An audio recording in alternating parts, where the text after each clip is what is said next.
Hello friends, నేతి బొబ్బట్లు ఏ విధంగా తయారు చేయాలో తెలుసుకుందామా. ఇవి చాలా ఇష్టంగా తింటారు అందరూ. స్వీట్ షాపుల్లో కన్నా ఇంట్లో చేసుకునే చాలా టేస్టీగా ఉంటాయి. ఇంగ్రీడియంట్స్: ముందుగా శనగపప్పును 2 గంటల ముందు నానబెట్టుకోవాలి. అలాగే మైదా పిండిలో చిటికెడు సాల్ట్ వేసి కలుపుకోవాలి. సాల్ట్ బాగా పిండిలో కలిసేటట్టు కలుపుకోవాలి. తర్వాత దీనిలో వాటర్ వేసి పిండిని ముద్దలా కలుపుకోవాలి. మరి చపాతీ పిండిలా కాకుండా కొంచెం జోరుగానే కలుపుకోవాలి. కలిపి అర్ధగంట పాటు నాననివ్వాలి. ముందుగా నానబెట్టుకున్నటువంటి శనగపప్పును కుక్కర్లో వేసి 2 విజిల్ వచ్చే వరకు ఉడికించుకోవాలి. నానిన వాటరే వేసుకోవచ్చు, ముందే కడిగి పెట్టుకున్నాం కాబట్టి. ఇంకా సరిపోకపోతే కొంచెం వాటర్ యాడ్ చేయాలి. దీన్ని మూత పెట్టి 2 విజిల్లు వచ్చే వరకు ఉడికించుకుందాం. 2 విజిల్లు వచ్చాయి. ఇప్పుడు మూత తీసి చూద్దాం. చాలా బాగా ఉడికింది కదా పప్పు. చూడండి, ఇలా వేలితో మెత్తగానే చాలా స్మూత్గా ఉంది కాబట్టి మంచిగా ఉడికింది. దీన్ని చల్లార్చుకోవాలి. బెల్లాన్ని ముందే తురిమి పెట్టుకోవాలి. బెల్లం పప్పును కలిపి ఈ విధంగా పేస్ట్ చేసుకోవాలి మిక్సీలో.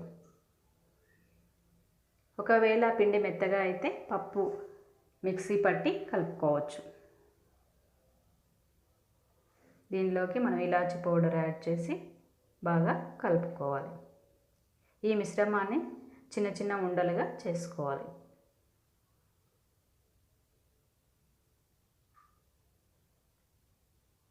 మీకు కావాలంటే పెద్ద సైజు కూడా చేసుకోవచ్చు. నేను చిన్న సైజులోనే చేస్తున్నాను. ఈ పిండిని స్టవ్ పైన పెట్టి ఒక 2-3 నిమిషాలు ఉడికించుకుంటే ఎక్కువ రోజులు నిల్వ ఉంటుంది. ఎప్పుడు కావాల్సిన అప్పుడు చేసుకోవచ్చు.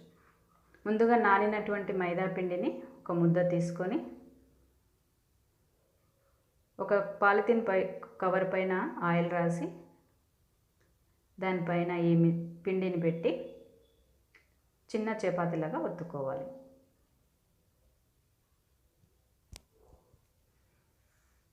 దీనిలో మనం ముందుగా ముద్దలు కట్టి పెట్టుకున్నాం కదా, ఆ ముద్దను దీనిలో పెట్టి మళ్ళీ ఉండలా చేసుకోవాలి.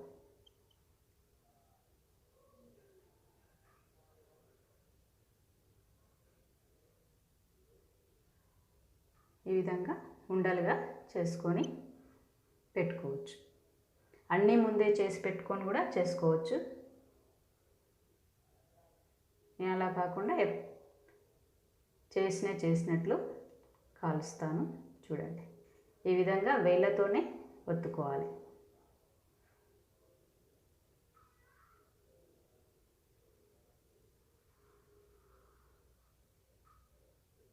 ఈ విధంగా మనకి ఏ సైజు కావాలంటే ఆ సైజులో చేసుకోవచ్చు. మనం పూర్ణంని ఎక్కువ తీసుకుంటే పెద్ద సైజు వస్తుంది, తక్కువగా తీసుకుంటే ఇట్లా చిన్నగా వస్తాయి.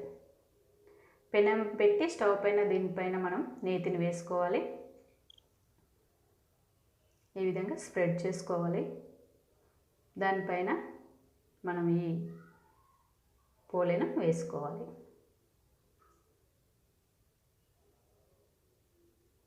ఈ శ్రావణ మాసంలో అమ్మవారికి పెట్టడానికి నైవేద్యంగా కూడా మనం ఈ పోలేలు చేసుకోవచ్చు.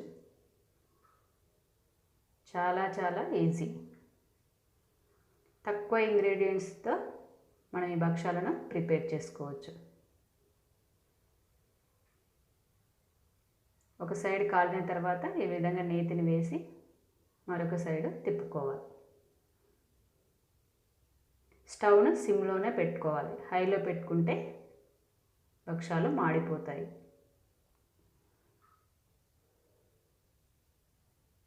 వీటిని కొన్ని ప్రాంతాల్లో భక్షాలని, మరికొన్ని ప్రాంతాల్లో బొబ్బట్లని, పోలేలని కూడా అంటారు.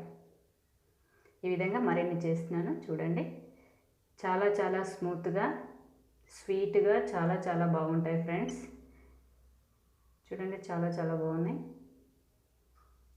మీరు కూడా చేసుకొని ఎలా వచ్చాయో కామెంట్ చేస్తారు కదా. Thank you watching for this video. Please subscribe my channel.